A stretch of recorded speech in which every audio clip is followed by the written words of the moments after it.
हिंदी कहानियाँ। गांव की कोकिला एक गरीब बूढ़ी औरत है। कुछ साल पहले तक वो लोगों के घर काम करके पैसे कमाती थी, लेकिन अब उम्र के बोझ से लाचार होकर उसे काम छोड़ना पड़ा। उसकी दो बेटियां हैं, आस्था और शारदा। आस्था सिलाई का काम करती है और शारदा छोटे बच्चों को ट्यूशन पढ़ाकर घर चलाती है। शारदा, तुझे बताया था, मेरी दवा खत्म हो गई है। शाम को लौटते वक्त लेती आना बेटा। माँ, महीने के आखिर में एक पैसा भी नहीं बचा है। हर कुछ दिन में दवा, बाजार का खर्चा, मैं थक चुकी हूँ सब कुछ संभालते संभालते। क्या करूँ बेटा, खुद कुछ कर नहीं सकती, इसलिए तुम लोगों पर ही निर्भर हूँ। मुझे भी अच्छा नहीं लगता हर बार तंग करना। सब कुछ मुझ पर ही क्यों? कभी आस्था से भी कुछ बोल सकती हो, वो भी सिलाई करके अच्छा कमाती है। कुछ दिन पहले उससे ही पैसे लिए थे, इसलिए अब शर्म आती है दोबारा कहने में। उस वक्त तो शर्म आती है, लेकिन मुझसे कुछ कहने में हिचक नहीं होती। सच कहूँ तो अब और नहीं झेला जाता। कब इस बोझ से छुटकारा मिलेगा कौन जाने। मेरी बेटियां कितना संघर्ष करती हैं। जहाँ बाकी लड़कियां शादी करके अपनी जिंदगी सजा रही हैं, वहाँ मेरी वजह से ये बोझ उठा रही हैं। मैं अब कोई पैसा नहीं दे सकती। आस्था आए तो उससे दवा के लिए पैसे मांग लेना। सब कुछ तुम्हारे और घर के पीछे लग जाए तो खुद के लिए क्या बचेगा? ठीक है बेटा, मैं आस्था से कहूंगी, तू अपने काम पर जा, ध्यान रखना। शारदा चली जाती है। बूढ़ी कोकिला खुद को अपनी बेटियों की जिंदगी पर बोझ की तरह महसूस करने लगती है और उसकी आंखों से आंसू बहने लगते हैं। आस्था पास के घर अपने सिले हुए कपड़े देकर पैसे लेकर लौट रही थी। चलो आखिरकार कुछ पैसे आए, थोड़ा खुद के लिए रखूंगी, बाकी माँ को दे दूंगी। दूर से गांव का गुंडा मुरली उसे देख लेता है। सालों से वो आस्था के पीछे पड़ा है कि उससे शादी करेगा, लेकिन आस्था उससे नफरत करती है। फिर भी मुरली उसका पीछा नहीं छोड़ता। अरे वाह वाह वाह वाह वाह आज तो सुबह सुबह अपने होने वाली बीवी के दर्शन हो गए। चलो जरा मिलते हैं। मुरली जैसे ही आस्था के सामने आता है, आस्था डर से सहम जाती है। तुम यहाँ क्या कर रहे हो? अरे ये गांव सिर्फ तुम्हारा है क्या? तुम घूम सकती हो तो मैं भी तो घूम सकता हूँ। मेरे रास्ते से हटो, क्यों बीच में खड़े हो? अरे अरे अरे, इतनी जल्दी भी क्या है? चलो थोड़ा बातें तो कर लेते हैं। मुझे जाने दो मुरली, नहीं तो मैं लोगों को बुला लूंगी। ओहो, इसमें गुस्सा होने वाली कौन सी बात है? मैं बस बातें तो करना चाहता हूँ, वो भी अपने होने वाली बीवी से। हैं? कितनी बार कहूँ, मैं तुमसे शादी नहीं करना चाहती, मुझे तुमसे नफरत है। पसंद करो या ना करो, शादी तो तुम मुझसे ही करोगी। तुम्हारी डोली मैं ही उठाऊंगा। हाँ। मैं मर जाऊंगी, लेकिन तुमसे शादी नहीं करूंगी। रास्ता छोड़ो मेरा। अरे अरे, इतना क्या शर्माना। हाँ, चाहे तुम जो कहो, मैं ही हूँ तुम्हारे दिलों का राजा, तुम्हारा शहजादा, तुम्हारा बादशाह। तुम मुझे ही मिलोगी बेगम। हाँ। आस्था डर के मारे रोती हुई वहाँ से भाग जाती है। मुरली पीछे से जोर जोर से हंसता है।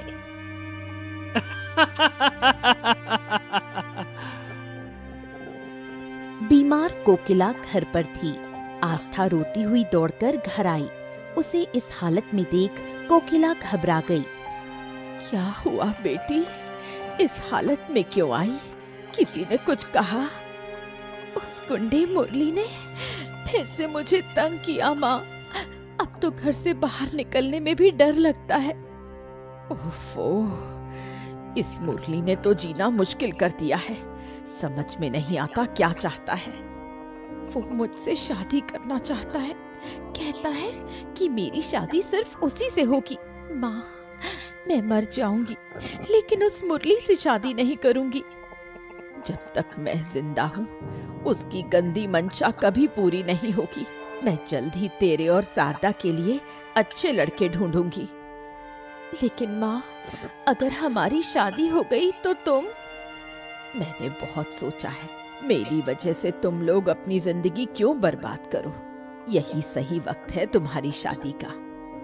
लेकिन माँ, मुरली अगर शादी ना होने दे तो? मैं अभी जिंदा हूँ, सब संभाल लूंगी। मैं तुम्हारे लिए राजकुमार जैसा लड़का ढूंढूंगी। अपनी बेटियों को जिम्मेदारी से मुक्त करने और समाज की बुरी नजरों से बचाने के लिए कोकिला उनके लिए अच्छे लड़के ढूंढने लगती है। जयपुर के मशहूर कपड़ा व्यापारी पीतांबर अपने बेटों प्रणव और आनंद के लिए योग्य लड़कियां ढूंढ रहे थे। तभी उन्हें आस्था और शारदा की तस्वीरें मिली। उन्होंने शारदा को प्रणव के लिए और आस्था को आनंद के लिए पसंद किया। प्रणव और आनंद, मैंने तुम दोनों के लिए 2 लड़कियां ढूंढी हैं। देखो, ये रही आस्था और शारदा, 2 बहनें। पीतांबर ने तस्वीरें दिखाईं, लेकिन जैसे ही प्रणव ने आस्था की तस्वीर देखी, उसे वो बहुत पसंद आ गई और उसने आस्था से शादी की इच्छा जताई। आस्था छोटी है, इसलिए मैं उसे आनंद के लिए सोच रहा था। लेकिन अगर तुम्हें आस्था पसंद है तो आनंद से शारदा की बात कर लेंगे। क्या कहते हो आनंद, कोई आपत्ति है? अब नहीं पिताजी, जो आप तय करेंगे मुझे मंजूर है। तो ठीक है, फिर मैं कोकिला और उसकी बेटियों को घर बुला लेता हूँ। आगे की बात वहीं करेंगे, ठीक है? उधर कोकिला आस्था और शारदा को प्रणव और आनंद की तस्वीरें दिखाकर उनकी राय पूछती है। बड़े बेटे का नाम प्रणव है और छोटे का आनंद। दोनों ही अपने पिताजी का कारोबार संभालते हैं। माँ, जो भी तुम तय करोगी मुझे मंजूर है। आनंद ठीक ठाक दिखता है, आस्था के साथ अच्छा लगेगा, और अगर माँ को प्रणव पसंद है तो मुझे कोई दिक्कत नहीं। आस्था की शादी आनंद से नहीं प्रणव से होगी। लेकिन क्यों? मैं बड़ी हूँ तो प्रणव से मेरी शादी होनी चाहिए। पीतांबर जी ने भी ऐसा ही सोचा था, लेकिन जैसे ही प्रणव ने तस्वीर देखी उसे आस्था पसंद आ गई और उन्होंने तुझे आनंद के लिए चुना है। ये क्या बात हुई? मैं बड़ी हूँ, मेरी शादी बड़े बेटे से होनी चाहिए। माँ, क्यों ना तुम प्रणव से दीदी की शादी की बात करो, मुझे आनंद से कोई परेशानी नहीं। प्रणव ने आस्था को पसंद कर लिया है, जबरदस्ती कुछ करेंगे तो रिश्ता टूट जाएगा। बचपन से आस्था ही सब कुछ ले जाती है, अब मेरी पसंद का लड़का भी उसे पसंद कर बैठा। वो मेरी बहन नहीं, मेरी बदकिस्मती है। इस तरह आस्था और प्रणव और शारदा और आनंद की शादी पक्की हो जाती है। लेकिन मन ही मन शारदा ठान लेती है कि आस्था को वो चैन से जीने नहीं देगी। मुरली को जब पता चला कि आस्था की शादी प्रणव से तय हुई है तो वो बहुत गुस्से में आ गया। वो सीधा कोकिला के घर पहुंचा और तोड़फोड़ करने लगा। क्या? ये क्या कर रहे हो? रुको, मैं कह रही हूँ रुको। मैं सालों से कह रहा हूँ कि मैं आस्था से शादी करना चाहता हूँ और तुमने बिना मुझसे पूछे किसी और से उसकी शादी कैसे तय कर दी हैं? आस्था तुमसे डरती है, वो तुमसे शादी नहीं करना चाहती। उसने ये बात तुम्हें कई बार कही है। उसे क्या पसंद है क्या नहीं, इससे मुझे कोई फर्क नहीं पड़ता। मैं उसी से शादी करूंगा और अगर वो मुझसे शादी नहीं करती है तो मैं किसी और से उसकी शादी होने भी नहीं दूंगा। मैं अपनी बेटी की शादी तुमसे कभी नहीं करूंगी। अब यहाँ से निकल जाओ, वरना मैं पुलिस को बुलाऊंगी। अरे जिसे बुलाना है बुला लो, मैं यहाँ से नहीं हिलने वाला। मैं भी देखता हूँ कि उसकी शादी होती कैसे है। अब तो तुम शांति से नहीं जाओगे। रुको, अभी बताती हूँ तुम्हें। कोकिला घर के अंदर से एक धारदार छुरी लेकर भागती हुई बाहर आती है। मुरली उसे देखकर डर जाता है। कोकिला जोर जोर से चिल्लाने लगती है। आसपास के लोग जमा हो जाते हैं। शादी के दिन घर में सब लोग मौजूद हैं। शारदा और आस्था सज धज कर बैठी हैं। पीताम्बर कोकिला को बुलाता है। पीताम्बर बाबू, आपने बुलाया? हाँ, ये कुछ गहने हैं। ये प्रणव की माँ के गहने हैं। उनकी आखिरी इच्छा थी कि वो ये सारी चीजें दोनों बहुओं में बांट दी जाए। अब तुम जाकर आस्था और शारदा को बराबर हिस्सों में बांट दो। बारात आने ही वाली है, ठीक है? कोकिला गहने लेकर आस्था और शारदा के पास जाती है, लेकिन बांटते समय आस्था को एक जोड़ी झुमके और एक बड़ा हार ज्यादा दे देती है। ये क्या, तुमने बड़ा हार आस्था को दे दिया, मेरा क्या? धीरे बोलो, कोई सुन लेगा। आस्था बड़ी बहू है, उसे थोड़ा ज्यादा देना पड़ेगा। तुम्हें भी एक हार मिला है, बस थोड़ा छोटा है। बड़ी बहू को बड़ा हार मिलना ही चाहिए। माँ, मुझे छोटा हार पहनने में कोई दिक्कत नहीं।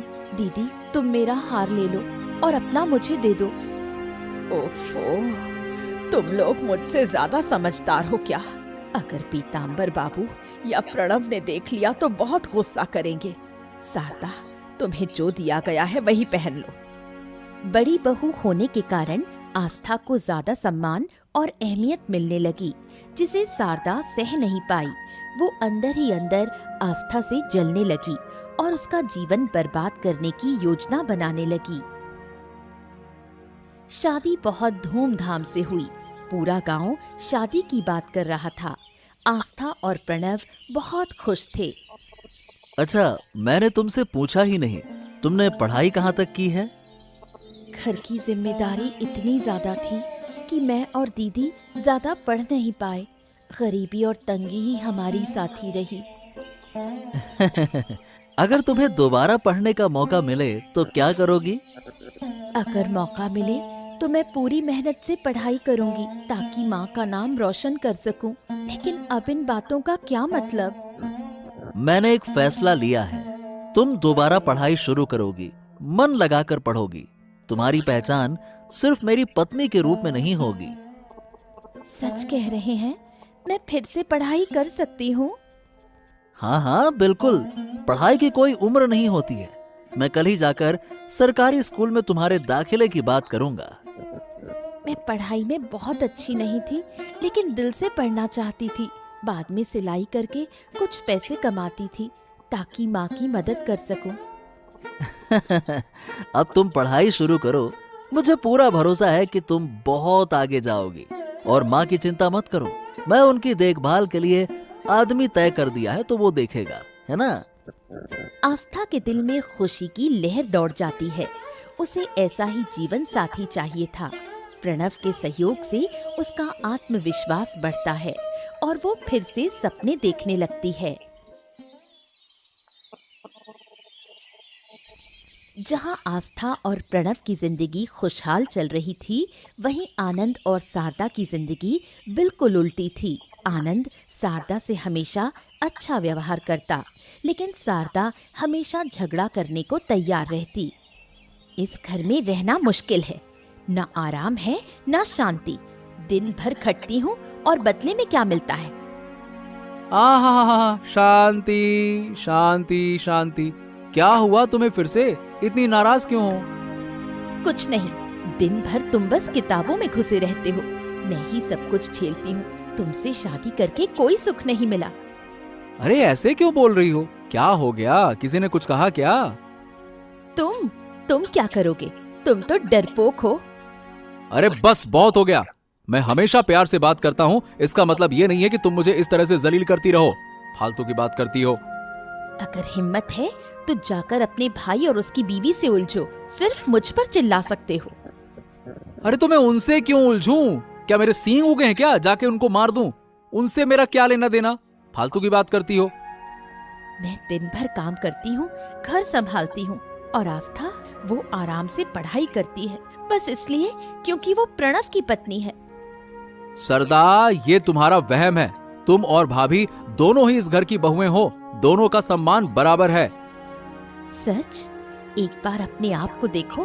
पिताजी सारे काम प्रणव को देते हैं और तुम उनके बिजनेस में बस एक सहायक हो। जहाँ तुम्हारा कोई मान नहीं, वहाँ तुम्हारी बीवी को क्या मिलेगा? शारदा की बातें आनंद के मन में गहरी चुभ जाती हैं। अब वो अपने भाई और पिता के प्रति जलन और नाराजगी महसूस करने लगता है। सुबह सुबह शारदा रसोई में आनंद के लिए नाश्ता बनाने जाती है। तभी आस्था भी रसोई में आती है। दीदी, आप थोड़ी देर में ठाकुरपो के लिए नाश्ता बना देना, पहले मैं बना लूं? क्यों? मैं पहले आई हूँ तो नाश्ता मैं बनाऊंगी, तुम बाद में करना। दीदी समझिए ना, उन्हें जल्दी काम पर जाना है शहर से बाहर, और ठाकुरपो तो घर में ही है ना। आनंद ये सारी बातें सुन रहा था। वो धीरे से आस्था के पीछे आकर खड़ा हो जाता है। तो अगर दादा शहर जा रहे हैं तो फिर तो मेरा कोई काम ही नहीं हो सकता। हमेशा उन्हीं का नाश्ता पहले बनेगा और मैं इंतजार करूंगा, है ना? ठाकुरपो, मैंने ऐसा मतलब नहीं निकाला। आप तो घर पर हैं, इसलिए थोड़ी देर से भी नाश्ता हो जाए तो कोई परेशानी नहीं। मुझे अभी नाश्ता चाहिए। आज मेरा नाश्ता पहले बनेगा। अगर दादा इंतजार नहीं कर सकते हैं तो बाहर खा लें, बस। पर ठाकुरपो, दादा को जरूरी। सरदा, मेरा नाश्ता पहले बनाओ, मैंने कह दिया ना। मुझे किसी की बात नहीं सुननी है। ये रसोई किसी एक की नहीं है, समझ लो। आनंद के इस बदले हुए व्यवहार से आस्था बहुत दुखी होती है। शादी के बाद पहली बार आनंद ने उससे ऐसे गुस्से में बात की थी। वो चुपचाप खड़ी रह जाती है, कुछ समझ नहीं पाती। आस्था चुपचाप सिर झुकाकर कमरे में आती है और प्रणव बिना उसे देखे बोलता रहता है। मुझे तो लगा तुम नाश्ता लेकर आई हो। खैर, अब समय नहीं बचा है, बहुत देर हो गई है। अब मैं जाता हूँ। नाश्ता बनाने देती तो जरूर बना लाती, लेकिन रसोई में घुसते ही मुझे अपमान सहना पड़ा। क्या मतलब? किसने तुम्हें अपमानित किया? अरे किसकी इतनी हिम्मत हुई, बताओ मुझे। कोई नहीं, छोड़ो, तुम्हें तो देर हो रही है। चलो, मैं तुम्हें बाहर तक छोड़ देती हूँ। बात मत घुमाओ आस्था, साफ साफ बताओ किसने तुम्हें अपमानित किया। जब यहाँ पे मैं हूँ तो कौन ऐसी जरूरत कर सकता है, बताओ। कुछ खास नहीं हुआ। मैं नाश्ता बनाने गई थी। ठाकुरपो चिल्लाकर बोले कि अब से उसका नाश्ता पहले बनेगा, और कहा रसोई किसी एक की नहीं है। क्या? आनंद ने ऐसा बोला? आस्था, तुम सच कह रही हो? वो तो कभी ऐसी बात नहीं करता। मैं भी यही सोच रही थी। पहली बार उन्होंने इस तरह गुस्से में मुझसे बात की। पता नहीं उन्हें क्या हो गया है। ओहो, उसकी हिम्मत बहुत बढ़ गई है। रुको, आज मैं उसको सबक सिखाता हूँ। छोड़ो ना, सुबह सुबह झगड़ा मत करो। शायद दीदी से लड़ाई हुई हो, इसलिए गुस्से में है। तुम निकलो, देर हो रही है। तुम कह रही हो इसीलिए जा रहा हूँ, वरना आज उसे दिखा ही देता। प्रणव काम के लिए जयपुर रवाना हो जाता है। आस्था आनंद के व्यवहार को याद कर दुखी होती है। कुछ दिन बाद पीताम्बर 10 बीघा जमीन खरीदकर उसका मालिकाना हक प्रणव के नाम कर देता है। ये बात जैसे ही शारदा को पता चलती है, वो आनंद को सब बता देती है। आनंद गुस्से में पीताम्बर से बात करने जाता है। पापा, बचपन से आप जो कहते आए हैं मैंने वही किया, कभी आपका विरोध नहीं किया।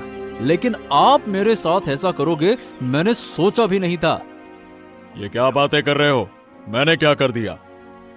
आपने हमेशा दादा को मुझसे ज्यादा अहमियत दी है। शादी में उसकी पसंद मानी, खाने में उसकी पसंद चलती है, पढ़ाई में उसकी पसंद।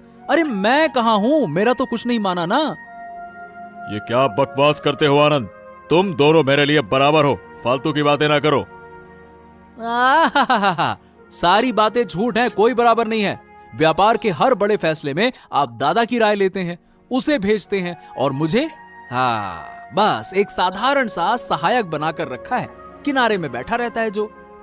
क्योंकि प्रणव तुमसे ज्यादा समझदार है और बड़ा भी है। ओ, तो क्या बड़े होने से ही सारे फायदे मिलेंगे? आपने 10 बीघा जमीन उसके नाम कर दी, मुझे क्या दिया? बस बहुत हो गया पापा, मुझे भी जमीन चाहिए, अलग घर चाहिए, और मेरी पत्नी के लिए अलग रसोई चाहिए, वरना मैं इस घर को जला दूंगा। पहली बार आनंद के ऐसे तेवर देख पीताम्बर चौंक जाता है। वो यकीन नहीं कर पाता कि उसका सीधा बेटा उसे धमकी देकर चला गया। कुछ दिनों बाद दुखी पीतांबर 2 कागज लेकर प्रणव के पास आता है। पापा, आप इतनी रात को जाग रहे हैं, सब कुछ ठीक तो है ना? जिंदगी भर सारी जिम्मेदारी तुम्हें दी है, आज आखिरी एक जिम्मेदारी सौंपने आया हूँ। उम्मीद है कि तुम हमेशा की तरह इसे भी निभाओगे। ऐसा क्यों कह रहे हो पापा? आप तो बस कहिए, करना क्या है? तुम्हारी माँ के जाने के बाद मैंने बहुत कोशिश की कि तुम दोनों बेटों को खुशियां दूं। शायद पूरी तरह से सफल नहीं रहा। पापा, आपके कारण ही तो हम आज इस मुकाम पर हैं। आपने हमारी हर जरूरत पूरी की है। तुम तो मुझसे खुश हो, लेकिन तुम्हारा छोटा भाई शायद नहीं। उसे लगता है कि मैं उसकी फिक्र करता ही नहीं। पीतांबर कागज प्रणव को देता है। इन कागजों पर मेरी सारी जमीन दोनों बेटों के नाम पर बराबर बटी हुई है। अगर मैं ना रहूं तो तुम अपने भाई को उसका हिस्सा प्यार से दे देना, समझ गए? पापा, आप ही सब कुछ हैं। आप खुद आनंद को समझा दीजिए ना। नहीं नहीं नहीं, वो मुझसे नाराज है। अब यह जिम्मेदारी तुम्हें देता हूं मैं। मुझे भरोसा है कि तुम संभाल लोगे। पीतांबर प्रणव के सिर पर हाथ फेरता है और सोने चला जाता है। उसी रात नींद में ही उनकी मौत हो जाती है। प्रणव टूट जाता है, लेकिन आनंद में ज्यादा दुख नहीं दिखता। पीतांबर की मौत के बाद भी स्वार्थी शारदा आनंद को भड़काती रहती है। देखो, जो डर था वही हुआ। तुम्हारे पिता सब कुछ प्रणव को दे गए, अब हमें उसका नौकर बनकर रहना पड़ेगा। मुझे यकीन नहीं हो रहा कि मेरे पापा मेरे साथ ऐसा कर सकते हैं। क्या तुम सच में उनके बेटे हो? कोई बाप ऐसा कर सकता है? चुप रहो सरदा, मैं कुछ नहीं समझ पा रहा। क्या समझना है? अब सारी जिंदगी तुम्हारे दादा मजे करेंगे और हम देखते रह जाएंगे। ऐसा नहीं होने दूंगा। हम उनके सामने झुकेंगे नहीं। अब तो वो आस्था भी रसोई पर कब्जा कर लेगी, रोज झगड़े करेगी, तुम्हें बेइज्जत करेगी। अच्छा हुआ जो पापा मर गए, वरना मैं ही उन्हें मार देता। गद्दार! बाहर छिपकर खड़ा प्रणव ये सब सुन रहा था। कहती हूँ, किसी तरह प्रणव से वो 10 बीघा जमीन छीन लो, फिर हम राज करेंगे। छी छी छी छी छी, पापा को गए बस एक ही दिन हुआ है और ये लोग जमीन के पीछे पड़े हैं। आनंद को पापा के मरने का दुख ही नहीं है, बस लालच लालच लालच। ये सब सोचते ही प्रणव को आनंद और शारदा से घृणा होने लगती है। वो चुपचाप वहां से चला जाता है। 1 महीने बाद आस्था और प्रणव कोकिला को लेकर नदी किनारे जाते हैं। वहीं वो आनंद और शारदा को बुलाते हैं। ये दोपहर में सबको नदी के किनारे क्यों बुलाया है? आज सारे हिसाब साफ करने हैं, इसीलिए मैंने सबको बुलाया है। अच्छा, किस चीज का हिसाब? पापा ने मरने से पहले मुझे कुछ जिम्मेदारियां दी थी, आज वो मैं पूरी कर रहा हूँ। हाँ, पापा तो हमेशा से ही सब तुम्हें ही देते आए हैं, इसमें नया क्या है? बताओ। आज तुम्हारा ये भ्रम टूट जाएगा आनंद, और जो जहर तुम्हारे दिमाग में भर गया है वो भी साफ हो जाएगा। प्रणव पीतांबर द्वारा दी गई जमीन के कागज आनंद को दिखाता है। ये देखो, ये जमीन 20 बीघा है, 10 तुम्हारी 10 मेरी। घर भी पापा ने हमारे नाम पर बराबर बांटा है। हाँ, मतलब मैं अब तक जो सोचता रहा वो सब गलत था। हाँ, और पापा की मौत के बाद जो बातें मैंने तुम्हारी पत्नी से सुनी, उसके बाद मैंने तय किया अब हम अलग रहेंगे। अलग घर, अलग व्यापार और अलग रसोई। आनंद और शारदा 2 रसोई घर देखते हैं। अब रोज झगड़े नहीं होंगे। ये रही तुम्हारी रसोई, यहीं से तुम अलग खाना बनाओगे और जल्द ही हम अलग घर भी बना लेंगे। ये सब सुनकर आनंद और शारदा को अपनी गलती का एहसास होता है। वो रोते हुए माफी मांगते हैं। दादा, मैंने सरदा की बातों में आकर तुम्हें गलत समझा।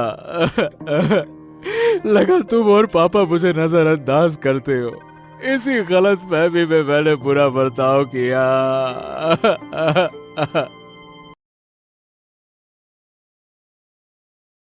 एक समय की बात है, गांव की गलियों में शाम की पहर ढल चुकी थी। आकाश में नारंगी रंग गहरा हो रहा है। गांव का एक छोटा कच्चा घर, आंगन में एक टूटी चारपाई और मिट्टी का चूल्हा। दीदी, आज तेरी पसंद के सारे खाने बनाए हैं। तेरी शादी हो जाएगी तो चाहकर भी अपनी पसंद का खाना नहीं बना पाएगी। जब मन करेगा मैं आ जाऊंगी। तेरे हाथ का खाना बहुत अच्छा है। पढ़ाई पूरी कर, मैं तुझे एक रेस्टोरेंट खोल दूंगी और राका बनेगी सरकारी अफसर। मैं हमेशा कोशिश करूंगी कि तेरी मन की इच्छा पूरी कर सकूं। दीदी, शादी के लिए तो खरीदारी करनी होगी। मैं और राका शादी में साड़ी पहनेंगे। ठीक है, तुम्हारा जो मन चाहे वही पहनना। कल स्कूल से छुट्टी ली है, हम तीनों कल शॉपिंग करने चलेंगे। कुछ महीने बीत गए। माया की शादी हो गई। माया ससुराल से रोज स्कूल जाती है। रोज ससुराल लौटते समय माया अपनी बहनों से मिलने आती है।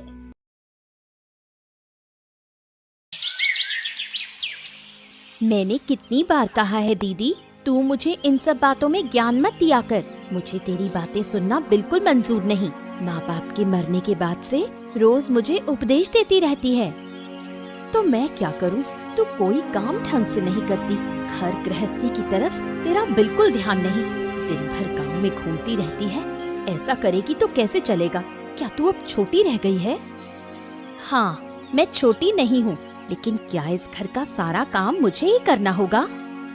क्यों नहीं करेगी? मैं दूसरे गांव में मेहनत करके पैसे कमाती हूँ, फिर तुझे खिलाती हूँ, और तू मामूली घर का काम भी नहीं करेगी? इतना घमंड किस बात का है तुझे? सुन दीदी, घमंड करना अच्छा नहीं, लेकिन घमंड के बिना इंसान की कोई कीमत नहीं होती। याद रख, एक दिन यही घमंड तुझे बर्बाद कर देगा। तेरी ये ईर्ष्या ही तेरा नाश कर देगी। कर दे तो कर दे, तुझे इससे क्या? तुझे तो कोई फर्क नहीं पड़ेगा ना। तू बस अपनी चिंता कर, मेरी चिंता मत कर। तो फिर तू अपना रास्ता खुद ही चुन ले। अब मेरे ऊपर भरोसा करने की जरूरत नहीं। खुद कमाकर खुद जीना। कमाकर फिर ताने देती है? क्यों नहीं दूंगी? मेरी मेहनत की कमाई ऐसे यूं ही उड़ते नहीं देख सकती। हमें भी तो घर गृहस्थी चलानी है। तू अपना घर देख, मैं अब इस घर में नहीं रहूंगी।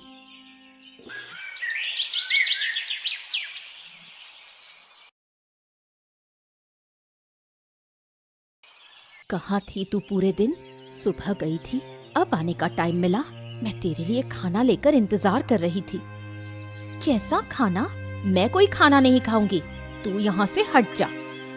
तू अब भी मुझसे नाराज है? अच्छा, मेरी गलती है, मुझे माफ कर दे। अब तो खाना खा ले। तेरा गुस्सा मुझ पर है, खाने पर क्यों उतार रही है? मैं तेरी कमाई का खाना नहीं खाऊंगी। ऐसा क्यों कह रही है? माँ बाप के मरने के बाद मैंने तुझे पाला पोसा है, खुद भूखी रहकर तुझे खिलाया है, और आज तू ये कह रही है? तो और क्या करती? बस जरा सी बहस हुई और तूने मुझे ताने दे डाले। तू मुझे जरा भी प्यार नहीं करती। अरे, मैं तुझे कितना प्यार करती हूँ ये तो अच्छी तरह जानती है। इस दुनिया में तू ही मेरी अपनी है। तेरे लिए मैं सब कुछ कर सकती हूँ। हाँ, ये तो दिख ही रहा है। अब नाराज मत हो। देख, मैं भी पूरे दिन तेरे लिए बिना खाए रही। आज काम पर भी नहीं जा पाई। एक दिन की कमाई चली गई। फिर से कमाई की बात? अच्छा बाबा, अब नहीं कहूँगी। बस यूं ही बोल दिया था, ताना नहीं दिया। आज तेरे कारण काम पर नहीं जा पाई। अब तू खा ले, मैंने भी कुछ नहीं खाया। ठीक है, आज के लिए माफ करती हूँ, लेकिन अगर फिर से ताना दिया तो मैं घर छोड़कर चली जाऊंगी। अच्छा, अब खा ले।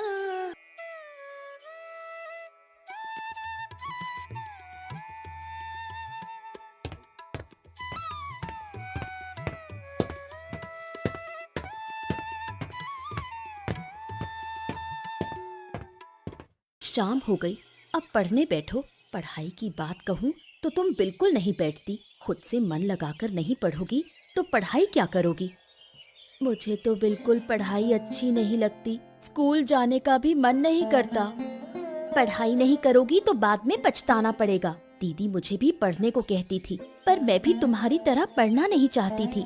पढ़ाई नहीं की तो मेरे जैसे घर का काम करना पड़ेगा। दीदी पढ़ाई पूरी करके एक प्राइमरी स्कूल में नौकरी करती हैं, तभी हमारा घर चलता है। नहीं तो पिताजी की मौत के बाद हमें सड़क पर आना पड़ता। माँ तो कब की हमें छोड़कर चली गई। तुम्हारे लिए ही तो मैं नौकरी करती हूँ। तुम ही तो मेरी सब कुछ हो। पापा माँ नहीं है तो क्या हुआ, मैं तो हूँ। तुम्हारी कोई चाहत अधूरी नहीं छोड़ूंगी। रात के लिए खाना बनाना होगा। दीदी अब क्या बनाऊं? मैं भी तुम्हारे साथ चलती हूँ। रोज तुम अकेले अकेले खाना बनाती हो। तुम्हें जाने की जरूरत नहीं। तुम पूरे दिन स्कूल में रहती हो, फिर घर आते वक्त बाजार से सामान भी लाती हो। तुम्हें बहुत थकान होती है दीदी, तुम आराम करो।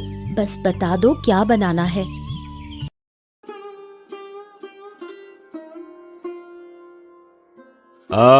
क्या बात है माया मैडम, मतलब आप 1 मिनट भी आराम से नहीं बैठ सकती हैं। जब देखो काम करती रहती हैं। अब देखिए ना, अभी आपकी क्लास नहीं है, फिर भी आप बैठकर कॉपी चेक कर रही हैं। नहीं नहीं, मैं टिफिन लाई हूँ। क्लास 3 के बच्चों की परीक्षा ली थी, इसलिए कॉपियाँ अभी देख रही हूँ। कॉपियाँ खत्म करके खा लूंगी। मैडम आपकी उम्र हो गई है, अब शादी ब्याह कर लीजिए। ऐसा कब तक चलेगा? अकेले अकेले जिंदगी काटना बहुत मुश्किल है। अभी तो समझ नहीं रही है, लेकिन बुढ़ापे में अकेलापन बहुत सताएगा। अगर कहें तो मैं आपके लिए लड़का देख सकता हूँ। मेरे पास अच्छा लड़का है। शादी की बात मत कीजिए, मुझे अच्छा नहीं लगता। मैं अपने तरीके से रहना चाहती हूँ। आप बार बार शादी की बात मत करिए, मुझे बहुत असहज लगता है। हाँ हाँ, जानता हूँ आप इस बारे में बात करना पसंद नहीं करती, फिर भी हकीकत सोचकर बोल देता हूँ। अब देखिए, अब बुरा मत मानना मैडम। नहीं नहीं, मैंने बुरा नहीं माना।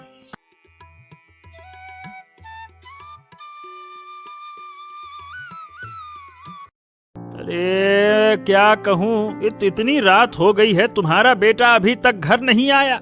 दिन भर बाहर करता क्या रहता है? बाहर बाहर रहने से जिंदगी चलेगी हैं? मैंने मेहनत करके ये सब कुछ कमाया है, बाप का पैसा उड़ा रहा है। खुद कमाता तो ऐसे पैसे नहीं उड़ाता। हमारा इकलौता बेटा है, तुम्हारा सब कुछ तो उसी का है। ऐसे ही चलता रहा तो तुम्हारा ये आवारा लड़का है ना, इससे कोई शादी ब्याह नहीं करेगा। अरे भाई उसको समझाओ, अब कहो कि कुछ काम धंधा करे। पढ़ाई भी ठीक से करी नहीं, मेरा कारोबार अब उसी को संभालना होगा। समझाओ उसको।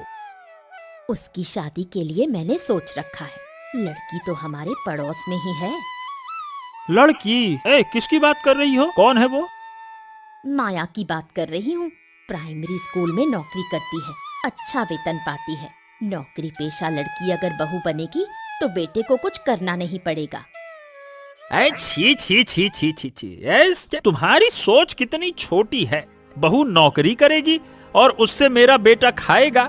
छी छी छी छी छी छी, क्या बात करती हो तुम? माया तो राजीव से उम्र में बड़ी होगी और उसके जैसी शिक्षित सभ्य लड़की राजीव से शादी करेगी, ये भी तो सोचो। उम्र में बड़ी होने से क्या फर्क पड़ता है? नौकरी पेशा लड़की थोड़ी बड़ी हो तो कोई बात नहीं, पढ़ी लिखी सभ्य होकर क्या होगा? उससे कौन शादी करेगा? माँ बाप है नहीं। मेरे बेटे से शादी हो गई तो सौभाग्य है उसका। अरे तुम्हारे बेटे से माया कभी भी शादी करने के लिए तैयार नहीं होगी। माया के नजरिए से भी सोचो थोड़ा सा। और अगर गलती से हो भी गई तो माया जैसी लड़की की जिंदगी बर्बाद हो जाएगी। हैं? अपने बेटे के बारे में ये सब कहते तुम्हें बुरा नहीं लगता? बुरा नहीं लगता, बिल्कुल बुरा नहीं लगता। रात बहुत हो गई है, मुझको खाना दो। बेटे का इंतजार करने से कोई फायदा नहीं। पता नहीं कब आएगा नालायक निठल्ला कहीं का, भरोसा ही नहीं है इसका।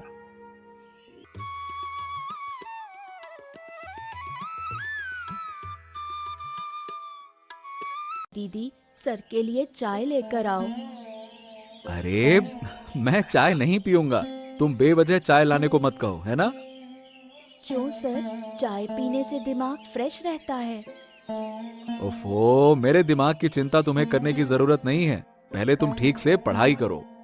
इतनी पढ़ाई करके क्या होगा सर?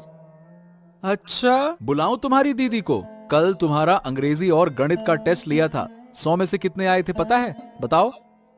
कितने सर? अंग्रेजी और गणित दोनों में आए थे 33-33 नंबर। मतलब एकदम बाउंड्री लाइन पे पास हुए हो। इतने कम नंबर से काम नहीं चलने वाला है, और पढ़ना पड़ेगा, आगे बढ़ना है ना? सर, जरूरत से ज्यादा नंबर लाने की क्या जरूरत है? अरे बेटा, तुम्हें शर्म वरम नहीं आती क्या? इतना बेशर्म स्टूडेंट मैंने कभी ना देखा। शर्म क्यों आएगी सर? जरूरत से ज्यादा चीज मुझे जिंदगी में नहीं चाहिए, इसलिए मैंने इम्तिहान में 33 ही लिए। सारे सवालों के जवाब आते थे, पर मैंने जानबूझकर नहीं लिखे। अरे ये लड़की पागल वागल है क्या? ओहो, इस पागल लड़की को पढ़ाते पढ़ाते तो मेरा भी दिमाग खराब हो गया। ऐसे ही चलता रहा तो मैं ज्यादा दिन तुम्हें पढ़ा नहीं पाऊंगा।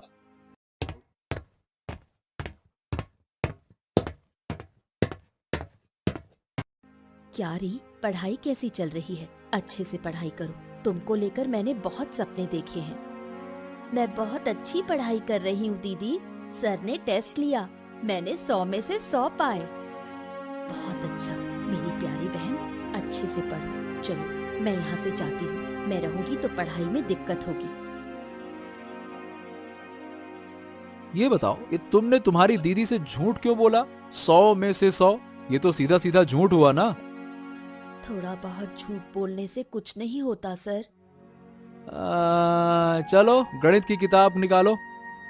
सर, आज पढ़ने का मन नहीं है, आज रहने दीजिए। निकालो, जो मैं कह रहा हूँ वो करो, समझी? वरना बहुत बुरा होगा। निकालो। प्लीज सर, आज नहीं पढ़ूंगी। ठीक है, आज के लिए तो मैं जा रहा हूँ, लेकिन कल से तुम्हारी कोई बात नहीं मानी जाएगी, याद रखना, शैतान। कब से खड़ी हूँ, दीदी अभी तक नहीं आई। लगता है काम में फंस गई है। जब तक नहीं आती मैं यहीं खड़ी रहूंगी। मुझे तो और कोई काम है भी नहीं।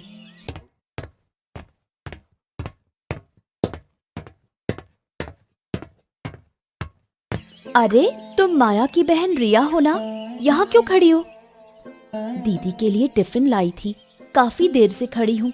दीदी अब तक नहीं आई। फोन किया था, बोली 10 मिनट में आ रही हूँ। आधा घंटा हो गया, अब तक नहीं आई। फोन भी नहीं उठा रही। तुम्हारी दीदी तो हमेशा काम में ही व्यस्त रहती हैं। मैं उन्हें कहती हूँ कि इतनी मेहनत मत किया करो, अपनी सेहत का भी ध्यान रखो, पर वो ऐसी बातों पर ध्यान नहीं देती। दीदी मेहनत करना पसंद करती हैं, कहती हैं मेहनत करने से जीवन अच्छा हो जाता है। अचानक एक जरूरी काम आ गया था, इसलिए देर हो गई। तू काफी देर से खड़ी है, तुझे तकलीफ हुई ना? चल ऑफिस में जाकर थोड़ा बैठ। नहीं, मैं घर जाऊंगी। राका के स्कूल से लौटने का समय हो गया है। माया मैडम, आपकी वजह से आपकी छोटी बहनों की जिंदगी भी रुक गई है। आप शादी नहीं करेंगी तो उनकी भी शादी नहीं हो पाएगी। उम्र भी कम नहीं रही, अब तो कर ही लो। मेरी बहनों की चिंता आपको करने की जरूरत नहीं। मौका मिलते ही ताने मारने लगते हैं, इसी वजह से आपका सामना करने का मन नहीं करता। आपके अंदर बहुत घमंड है। इतना घमंड अच्छा नहीं, आपके भले के लिए ही तो कह रही हूँ। मेरा भला आपको देखने की जरूरत नहीं। ठीक है भाई, नहीं देखूंगी। दीदी, दीदी, मुझे बहुत बुरा लग रहा है। तुम्हें रोज ऐसी बातें सुननी पड़ती हैं। मैं सच में बहुत दुखी हूँ। इन सब बातों से बिल्कुल मन मत खराब कर। तू अब घर जा। अच्छा दीदी।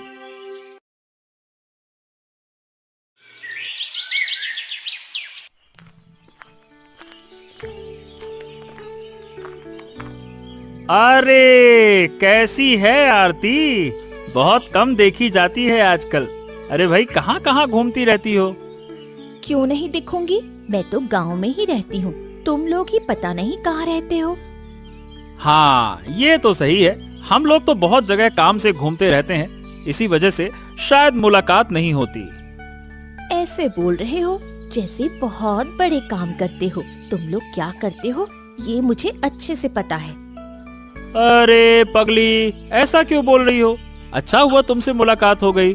सुनो, तुमको एक खबर देनी है। खबर? कैसी खबर? पहले ही बता दूं, मैं किसी गलत काम में शामिल नहीं हो सकती। दीदी को पता चल गया तो घर से निकाल देगी। अरे नहीं नहीं भाई, तुझे गलत काम का प्रपोजल दूंगा क्या? मैं तो कह रहा था कि चंद्रकांत बाबू के घर कल भोज है। भोज? वो भी चंद्रकांत बाबू के घर। मुझे तो पता ही नहीं। अरे पता कैसे चलेगा? उन्होंने शायद तुझे बुलाया ही नहीं और हमें भी नहीं बुलाया। बुलाने की क्या जरूरत है? चंद्रकांत बाबू मेरे अपने हैं, बुलाएं या ना बुलाएं, मैं तो जाऊंगी। ये तो सही कहा, गांव का हर भोज तेरा ही हुआ। और क्या, इस बार देखना मैं चंद्रकांत बाबू के घर भी जरूर रहूंगी। देखते हैं, जगदीश दादा से बात करूंगा, अगर वो जाएंगे तो हम भी चलेंगे। ठीक है, अब मैं चलती हूँ, दीदी फिर चिल्लाने लगेगी।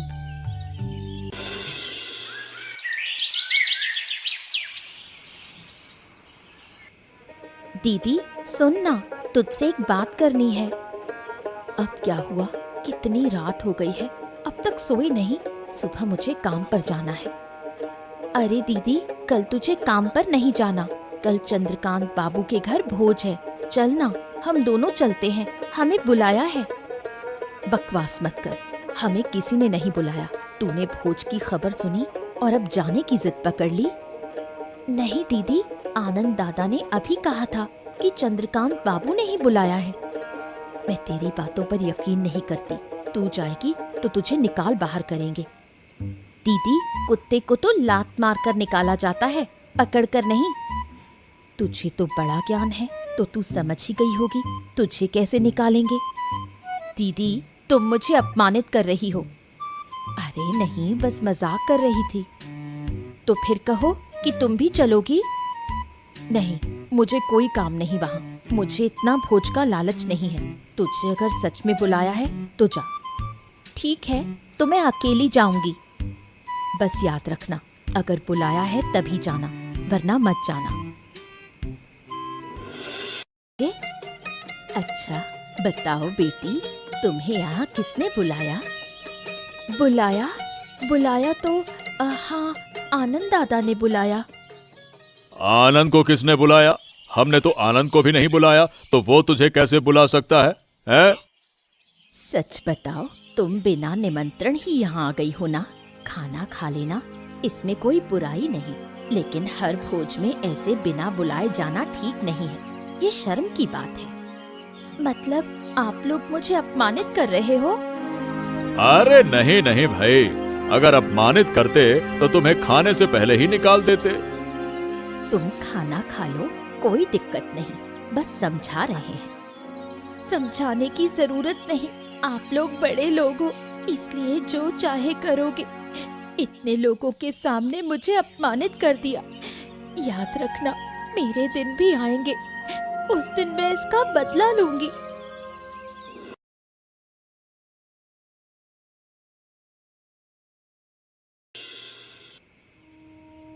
क्या हुआ आरती, तू ऐसे रो क्यों रही है? तेरे रोने से तो तेरा चेहरा पूरा सूज गया है। आखिर हुआ क्या? दीदी, उन्होंने मुझे अपमानित किया, मुझे न्योता देकर बुलाया और पूरे गांव के सामने मुझे बेइज्जत किया। किसने अपमान किया तेरा? चंद्रकांत बाबू और उनकी बीवी ने। तू ही बता, कल रात तो मैंने तुझसे कहा था कि आनंद दादा हमें न्योता देकर गए थे। क्या मैंने झूठ कहा था? ये सच है या झूठ मैं नहीं जानती, लेकिन अचानक वो तेरा अपमान क्यों करेंगे? वो तो वैसे इंसान नहीं है। तो क्या मैं झूठा झूठा रो रही हूँ? मुझे आनंद दादा खुद न्योता देकर गए थे, उसी भरोसे मैं भोज में गई, लेकिन वहाँ जाकर उन्होंने मुझे अपमानित कर दिया। ऐसा तो होना नहीं चाहिए। चंद्रकांत बाबू और उनकी पत्नी बहुत अच्छे इंसान हैं, गरीबों की हमेशा सेवा करते हैं।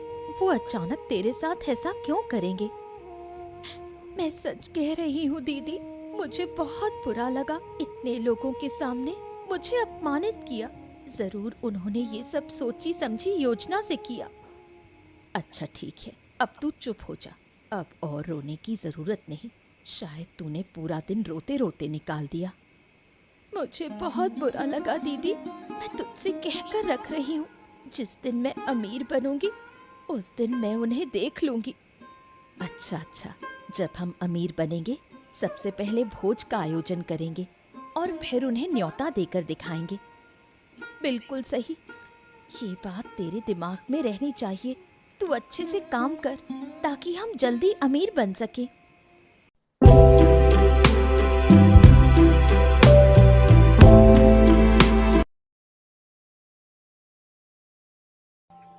सोहन नगर रावी नदी के मोड़ पर बसा पुराना कस्बा था। वहां के पुराने हवेली नुमा घरों के बीच एक जमींदार धर्मवीर सिंह का घर भी था। वो अपनी पत्नी राधा और 2 बेटियों, बड़ी बेटी विमला जिसकी उम्र 22 साल और छोटी बेटी बेला जिसकी उम्र 18 साल थी, उनके साथ खुशी खुशी जीवन व्यतीत कर रहा था। खेत खलिहान, गुड़ मिल और अनाज मंडी से उसकी अच्छी कमाई होती थी, मगर घर का रंग ढंग सीधा सादा था। राधा ने दिखावे को कभी बढ़ावा नहीं दिया। फसल के मौसम के बाद जमींदार ने विमला को पास बैठा कर कहा, बेटी, तुम्हारे लिए एक अच्छा रिश्ता आया है। पास के गांव के कपड़ा व्यापारी श्री हरि मल्होत्रा का बेटा श्याम, बड़ा घर, बहुत सारी जमीन, सब सुविधा है उसके पास। क्या कहती हो? तुम बोलो तो तुम्हारा रिश्ता तय कर दूं।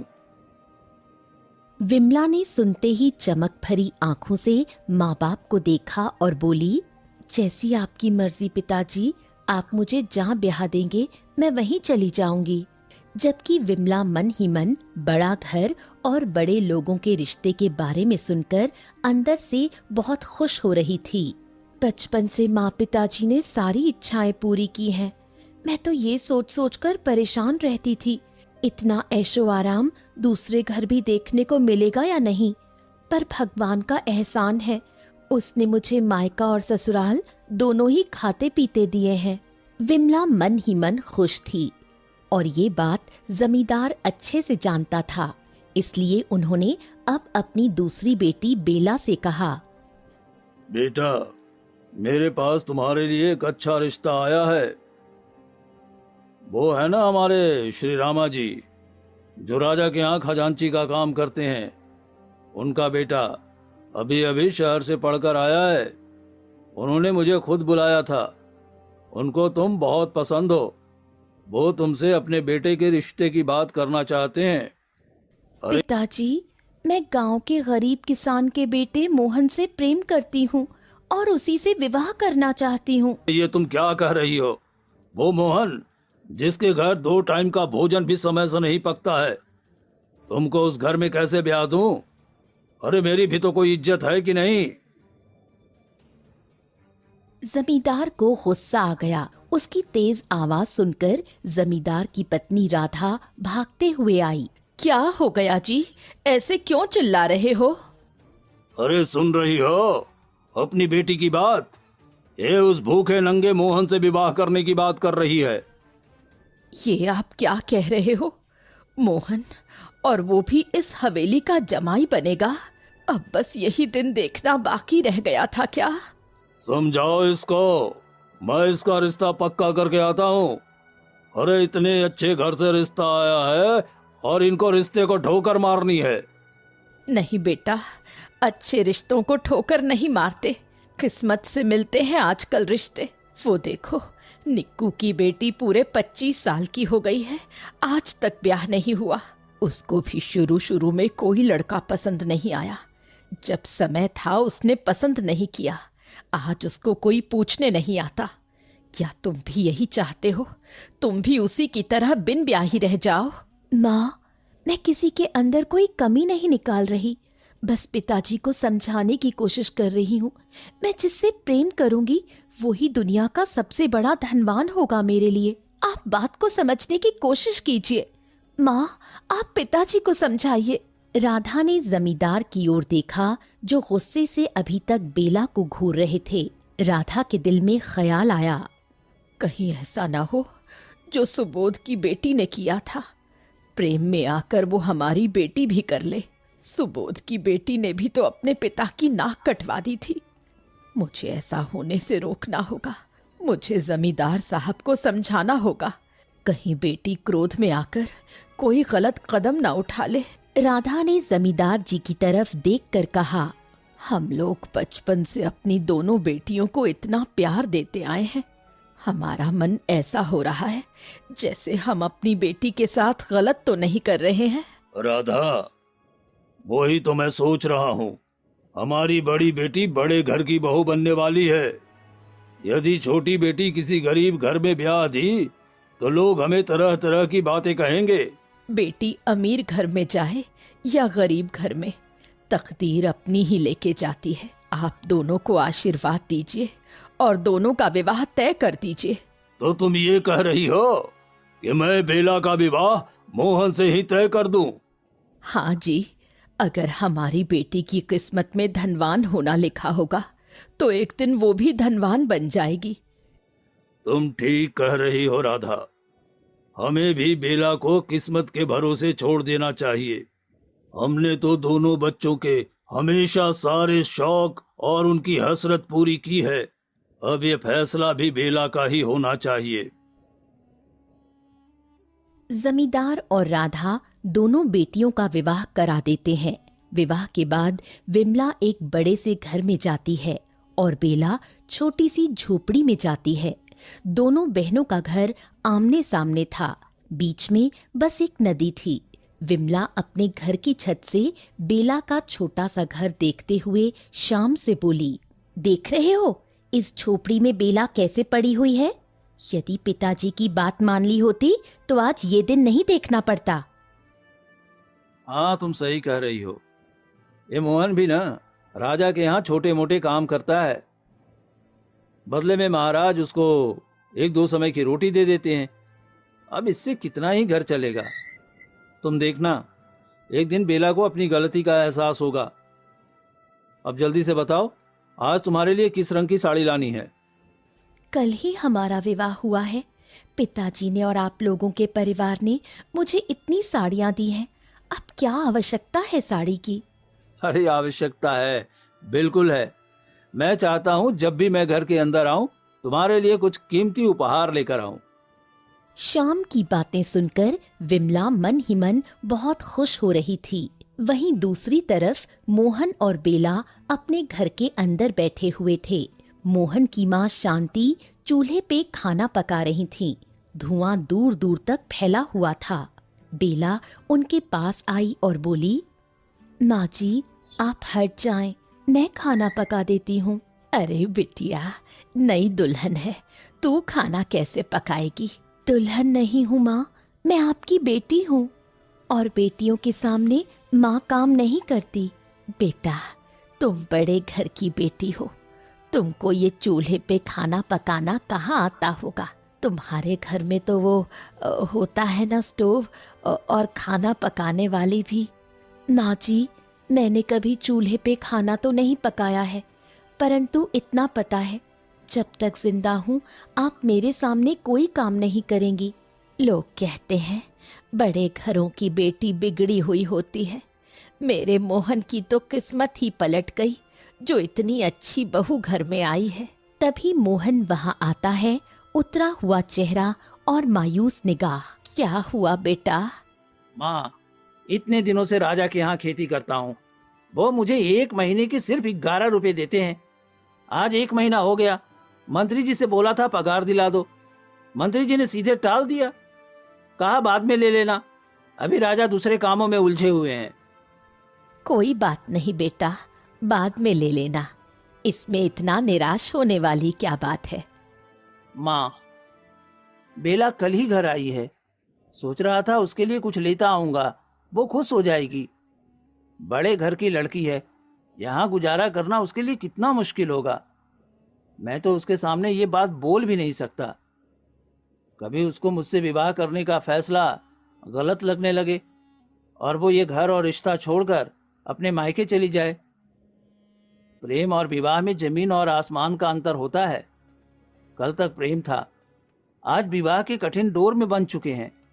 कहीं ऐसा ना हो कि इस तंग डोरी से उसका दम घुट जाए। वो दोनों बात कर ही रहे होते हैं, तभी वहाँ बेला आ जाती है। उनकी बात सुनकर बोलती है, मेरा कोई दम नहीं घुट रहा। मुझे बहुत अच्छा लग रहा है इस घर में आकर। ऐसा लग रहा है भगवान मेरे साथ हैं। और बुरा इसलिए लग रहा है क्योंकि आप और माँ जी मुझे समझ नहीं पाए। बेला, तुम परेशान नहीं हो।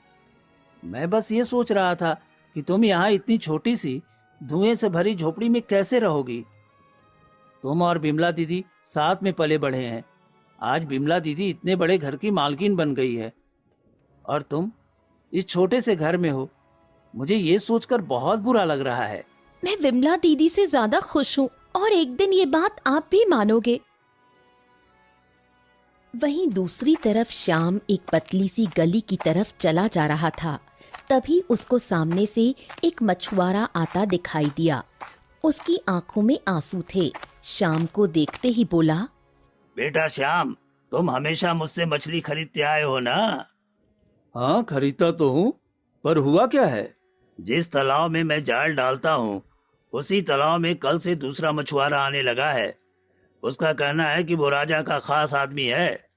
अब से तालाब की सारी मछलियाँ वो ही ले जाएगा। यदि उसने मुझे मछली नहीं पकड़ने दी तो मेरे छोटे छोटे बच्चे क्या खाएंगे? वो तो भूख से मर जाएंगे। मुझे तो मछली पकड़ने के सिवा कोई दूसरा काम आता भी नहीं है। अरे काका, आप फिक्र क्यों करते हो मेरे होते हुए? चलो मेरे साथ चलो, मैं देखता हूँ कौन तुमको मछली पकड़ने से रोकता है। श्याम मछुआरे के साथ साथ चलने लगता है। कुछ ही देर में वो तालाब के किनारे आ जाते हैं, जहाँ पहले से ही एक आदमी जिसका नाम रतन था बैठा हुआ था। श्याम रतन के सामने आकर कहता है, तुमने इसकी मछलियों पे कब्जा क्यों किया हुआ है? अरे वो गरीब आदमी है, उसके बच्चे भूख से मर जाएंगे। बात तो आपकी ठीक है साहब, पर ये तालाब तो मैं अब इस मछुआरे को नहीं दूंगा। यदि आप बोले तो इस तालाब का एक हिस्सा मछली मैं आपको दे सकता हूँ। मछलियाँ खाने का हमें शौक है, पर एक हिस्सा मछलियाँ तो बहुत होती है। ये तालाब तो मछलियों से भरा पड़ा है, इतनी मछलियों का मैं क्या करूँगा? सोच कर देखो साहब, एक हिस्सा मछली बेचकर मैं पैसे आपके घर आपको देकर आऊंगा। आपको कुछ नहीं करना है, बस इस मछुआरे से मुझे ये तालाब दिला दो। रतन, ये साहब गांव में सबसे अधिक ईमानदार और पैसे वाले हैं। जिनका ईमान तू खरीदने की बात कर रहा है वो बिकाऊ नहीं है। एक बार साहब अपने मुंह से बोल देते तो मेरे लिए फैसला करने में आसानी होती। हो गया फैसला, अब ये तालाब रतन के पास ही रहेगा। ये आप क्या कह रहे हैं श्याम बाबू? अरे मैंने कितने साल आपकी सेवा की है। हाँ, इतने साल तुमने सेवा की, अब रतन को भी थोड़ा सा मौका दो। ऐसा मत कीजिए साहब, मेरे छोटे छोटे बच्चे भूख से मर जाएंगे। अरे कुछ तो दया कीजिए। श्याम ने उसकी एक न सुनी, और ये सब न पहली बार था न आखिरी बार।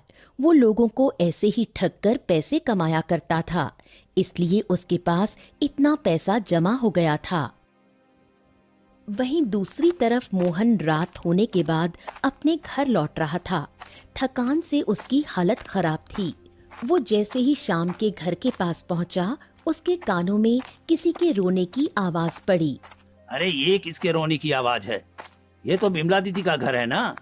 कहीं दीदी किसी मुसीबत में तो नहीं? मोहन आगे बढ़ता गया।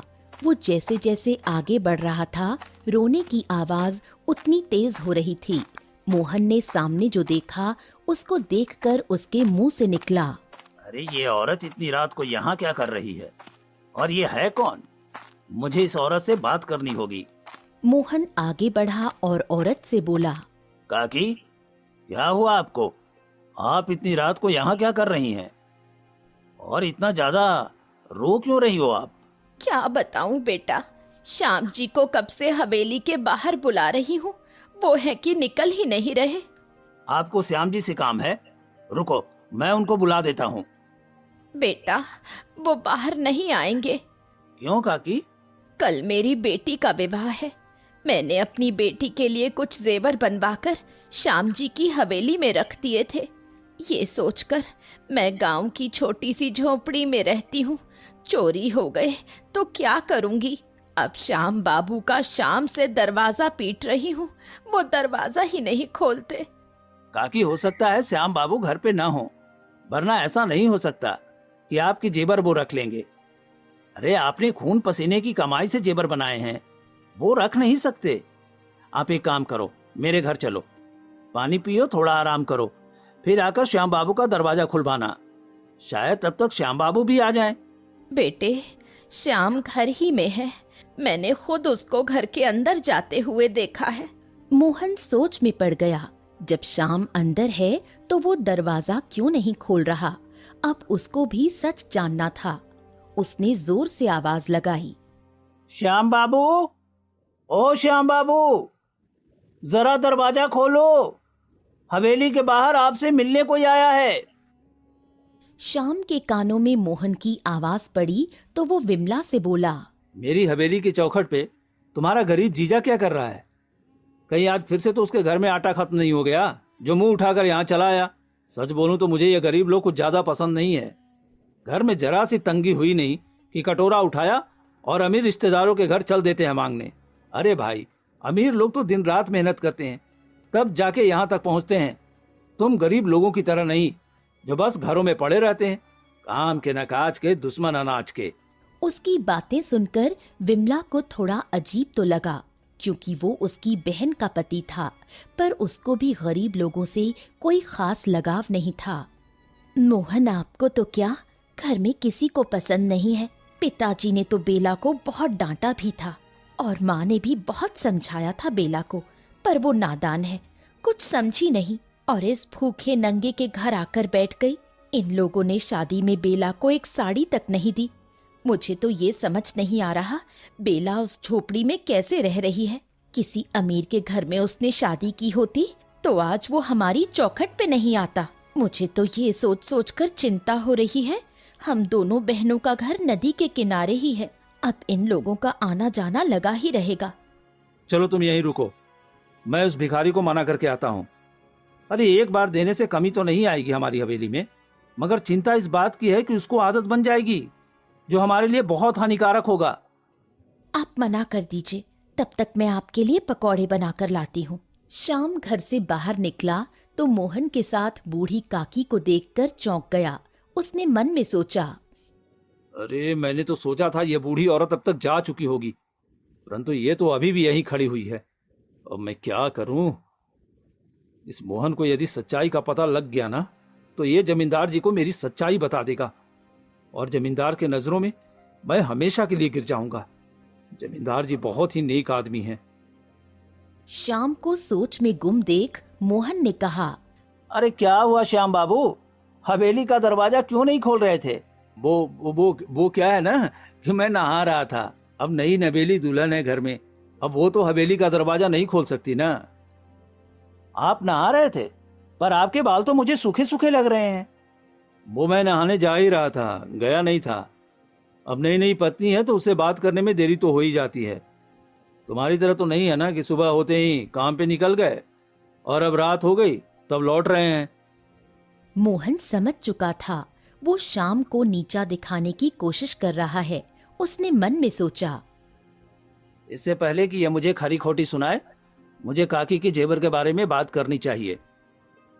मोहन ने बड़ी ही मजबूत आवाज में कहा, श्याम बाबू, काकी कह रही थी कि इन्होंने अपनी बेटी के विवाह के लिए जो जेवर बनवाया था वो आपकी तिजोरी में रखा है।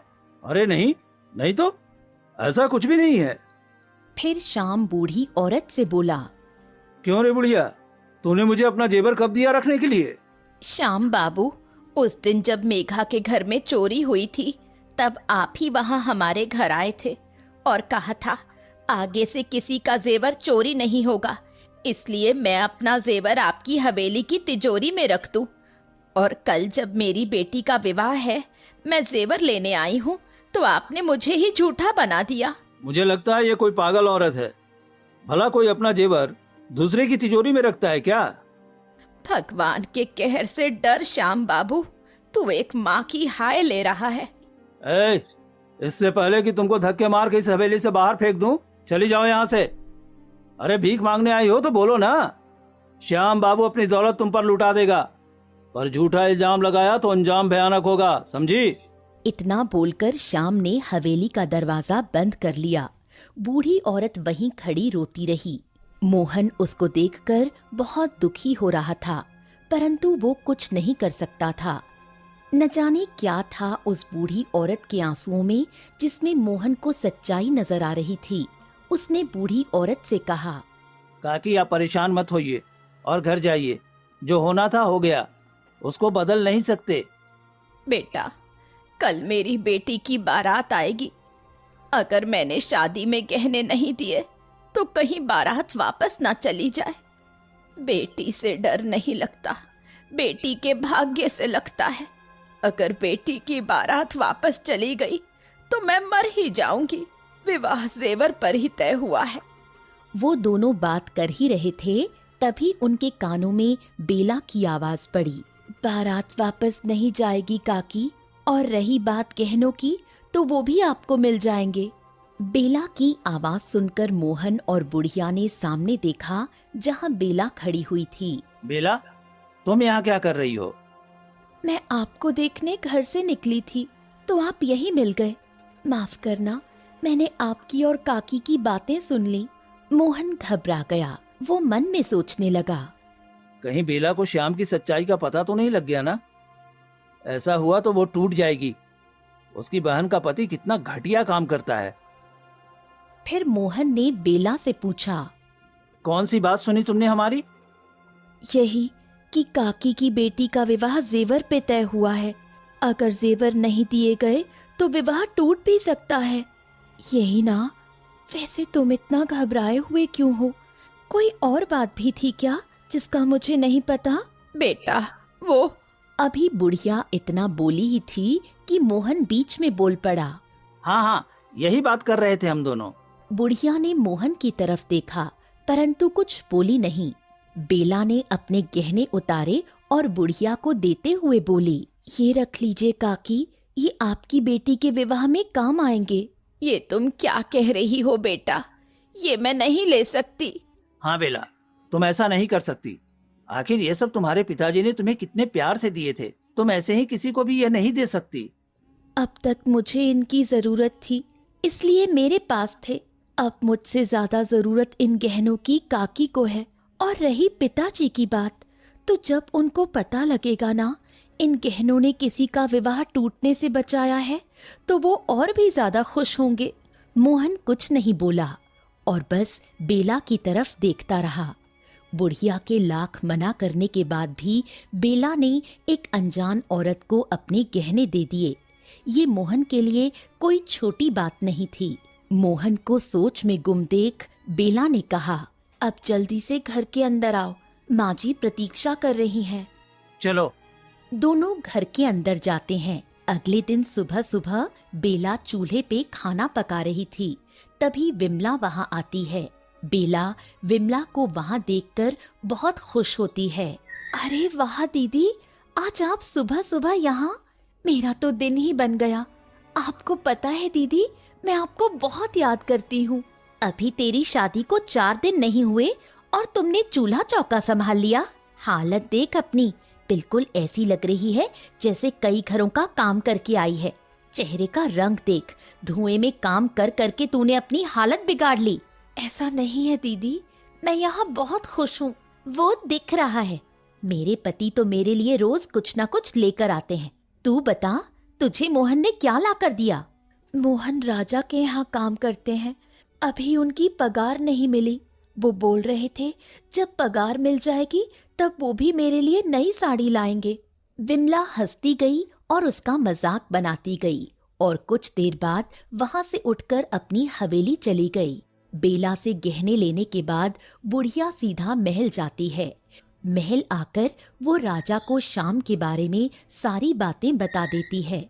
उस बुढ़िया की बात सुनकर राजा मंत्री से कहते हैं, मंत्री जी, पता लगाओ क्या ये औरत सच बोल रही है या झूठ, क्योंकि श्याम इस गांव का सबसे ज्यादा धनवान है। यदि इस बुढ़िया ने उसका धन देखकर श्याम पे गलत इल्जाम लगाने की कोशिश की तो इस बुढ़िया का अंजाम भयानक होगा। गुस्ताखी माफ हो महाराज। आज सुबह ही एक मछुआरे की पत्नी महल आई थी अपने 4 बच्चों को लेके। उसका कहना था कि जिस तालाब में उसका पति मछली पकड़ता था, श्याम बाबू ने उस तालाब को किसी और को दे दिया। बदले में उससे एक हिस्सा मछली ले ली। मछुआरे के घर में खाने के लिए कुछ नहीं था। बच्चे भूख से तड़प रहे थे महाराज, इसलिए मछुआरे ने आत्महत्या कर ली, क्योंकि उस मछुआरे को मछली पकड़ने के सिवा कोई दूसरा काम नहीं आता था। ये तुम क्या कह रहे हो? उस मछुआरे ने आत्महत्या कर ली? ये बात तुमने हमें पहले क्यों नहीं बताई? महाराज, श्याम बाबू आपके लिए बहुत खास हैं। हम आपसे कुछ भी कहते आपको झूठ ही लगता, इसलिए हम चुप थे। राजा सोच में पड़ गए। उन्होंने बुढ़िया से कहा, तुम्हारे पास कोई सबूत है जिससे तुम यह साबित करो कि श्याम बाबू के घर तुम्हारे गहने हैं? महाराज, मेरे गहनों में 100 साल पुराना सिक्का है और उस सिक्के का एक कोना मुड़ा हुआ है। हम अभी श्याम के घर की तलाशी लेंगे। यदि वो पुराना सिक्का श्याम की हवेली में मिल गया तो जितना तुम बोलोगी तुमको तुम्हारे उतने गहने लौटा दिए जाएंगे। कुछ ही देर में श्याम ढेर सारे गहने राजा के सामने लेकर खड़ा हुआ था। उन गहनों में एक वो मुड़ा हुआ पुराना सिक्का भी था जो बुढ़िया ने बताया था। श्याम, हम तुमको क्या समझते थे और तुम क्या निकले? तुमने पूरे गांव को ठगा है। तुम इंसान कहलाने लायक भी नहीं रहे। हम तुमको मूर्ति दंड देंगे। राजा के इतना बोलते ही श्याम ने अपना सिर झुका लिया। तभी मोहन दौड़ते हुए आया। मोहन, तुम यहाँ क्या कर रहे हो? जाओ अपना काम निपटाओ। महाराज, श्याम बाबू को छोड़ दीजिए, उनसे गलती हो गई, उनको माफ कर दीजिए महाराज, उनको मूर्ति दंड मत दीजिए। तुम इस चोर का साथ क्यों दे रहे हो? ये तो तुम्हें हमेशा नीचा दिखाना चाहता है। महाराज, ये मेरी पत्नी की बहन का पति है। श्याम को कुछ हो गया तो बिमला जी के साथ साथ जमींदार का परिवार भी टूट जाएगा। जमींदार जी ने कितने अरमानों से बिमला जी के लिए श्याम जी को पसंद किया था। मोहन की बात सुनकर राजा ने मोहन से कहा, तुम और मोहन एक ही हवेली की जमाई हो और दोनों में जमीन आसमान का फर्क है। तुम एक सच्चे नेक दिल इंसान हो और ये एक चोर है। महाराज, एक मौका दे दीजिए, बस एक मौका। जाओ, दिया एक मौका। तुम्हारे और श्याम के बीच एक प्रतियोगिता रखता हूँ। जो भी तुम में से उस प्रतियोगिता में जीत गया, यदि श्याम उस प्रतियोगिता में जीत गया तो मैं उसका कसूर माफ कर दूंगा। यदि वो फिर से हार गया तो मैं उसको मृत्यु दंड दूंगा। ठीक है महाराज। प्रतियोगिता शुरू होती है। मोहन और श्याम वहां से चले जाते हैं और खेतों में लग जाते हैं। दोनों दिन रात मेहनत करते हैं। देखते ही देखते 3 महीने भी बीत जाते हैं। महल में आज भारी भीड़ थी। पूरा गांव आज श्याम और मोहन की प्रतियोगिता देखने आया था, जिसमें बेला, विमला, जमींदार और राधा भी आए थे। यदि श्याम इस बार हार गए तो क्या राजा उनको दंड देंगे? भगवान से प्रार्थना करो बेटा, उसको कुछ नहीं होगा। मोहन तो उस दिन श्याम जी को राजा से बचाने की बड़ी बड़ी बातें कर रहा था। कह रहा था श्याम जी को कुछ हो गया तो पूरा जमींदार परिवार टूट जाएगा। आज राजा ने दोनों के बीच प्रतियोगिता क्या रख दी। मोहन दिन रात जीतने के लिए मेहनत कर रहा है। आखिर उसको भी तो जीतना है। जीत गया तभी तो सेनापति बनेगा और झोपड़ी से सीधा महल में पहुंच जाएगा। बेला को विमला के मुंह से ये सुनकर बड़ा दुख हुआ। वो जानती थी मोहन बहुत मेहनत कर रहा है श्याम को बचाने की, पर अफसोस विमला अभी भी मोहन को ही बुरा भला कह रही थी। बेला की आंखों में आंसू आ गए, जिसको जमींदार ने देख लिया। अब जमींदार जी से रहा नहीं गया। उन्होंने गुस्सा करते हुए कहा, तुम्हारा पति तो बड़ी हवेली वाला बनकर घूमता है, खुद को बहुत महान समझता है। अरे चोर है वो चोर। मुझे तो खुद से ही नफरत हो गई। मैं अपनी बेटी के लिए जिसको हीरा समझा वो तो एक कलंक निकला। श्याम के खातिर एक मछुआरे ने आत्महत्या कर ली। उसके बाद भी मोहन ने इतनी कोशिश से श्याम को एक और मौका दिलवाया। उसके बाद भी तुम मोहन को ही दोषी ठहरा रही हो। मुझे तो शर्म आती है मोहन का सामना करने से भी। जिसको मैं कुछ नहीं समझता था वो ही मेरा असली हीरा निकला। अपने पिता के मुंह से ये सुनकर बेला को बहुत अच्छा लग रहा था। तभी राजा के सामने मंत्री आकर बोला, महाराज, प्रतियोगिता का पता लग गया है। जो सैनिक अपने खेतों में भेजे थे वो वापस आ गए हैं। क्या कहना है उनका? महाराज, सबसे ज्यादा अनाज जिसके खेतों में उगा है वो श्याम है। बधाई हो श्याम तुमको। मैंने जीवन दान दे दिया, परंतु भूलना नहीं, यह जिंदगी तुमको सिर्फ और सिर्फ मोहन के कारण मिली है। क्या मैं पूछ सकता हूँ, श्याम ऐशो आराम से पलने वाला आदमी खेतों में सबसे ज्यादा अनाज कैसे उगा सकता है? अनाज तो ज्यादा मोहन के खेतों में भी मिला था, परंतु जब कल रात श्याम और सारे गांव वाले सो रहे थे, तब मोहन चुपके से निकलकर खेतों में गया और उसने अपना आधा अनाज श्याम के खेतों में डाल दिया, जिससे उसको जीवन दान मिल सके। महाराज, आपको ये सब कैसे पता चला? हम यहाँ के राजा हैं, हमको उसी दिन पता लग गया था तुम कुछ न कुछ जरूर करोगे। जिस दिन तुम श्याम के लिए हमारे सामने अड़ गए थे, और इसीलिए हमने तुम पे नजर रखी और कल रात अपनी आंखों से तुमको अनाज डालते भी देख लिया। तो क्या अब मुझे मृत्यु दंड देंगे महाराज? मोहन ने इतनी मेहनत इसलिए की क्योंकि तुमको वो बचाना चाहता था, और हम मोहन की मेहनत देखकर बहुत खुश हैं। इसी खुशी में हम तुमको जीवन दान देते हैं और मोहन को इस महल का सेनापति घोषित करते हैं।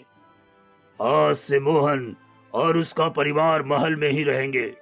महल को मोहन जैसे युवक की खास जरूरत है।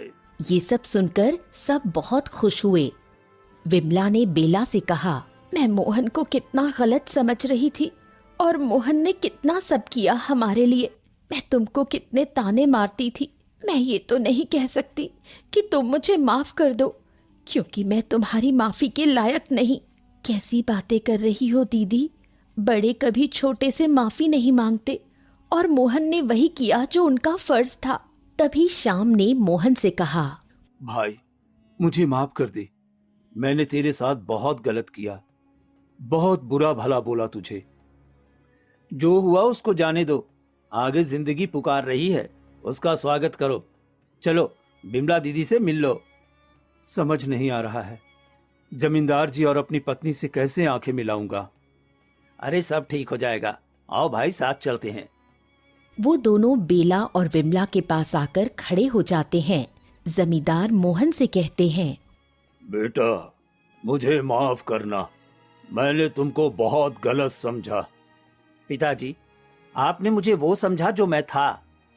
नहीं बेटा, तुम तो एक बहुत ही सुलझे हुए इंसान हो, बस मुझे तुमको पहचानने में थोड़ी देरी हो गई।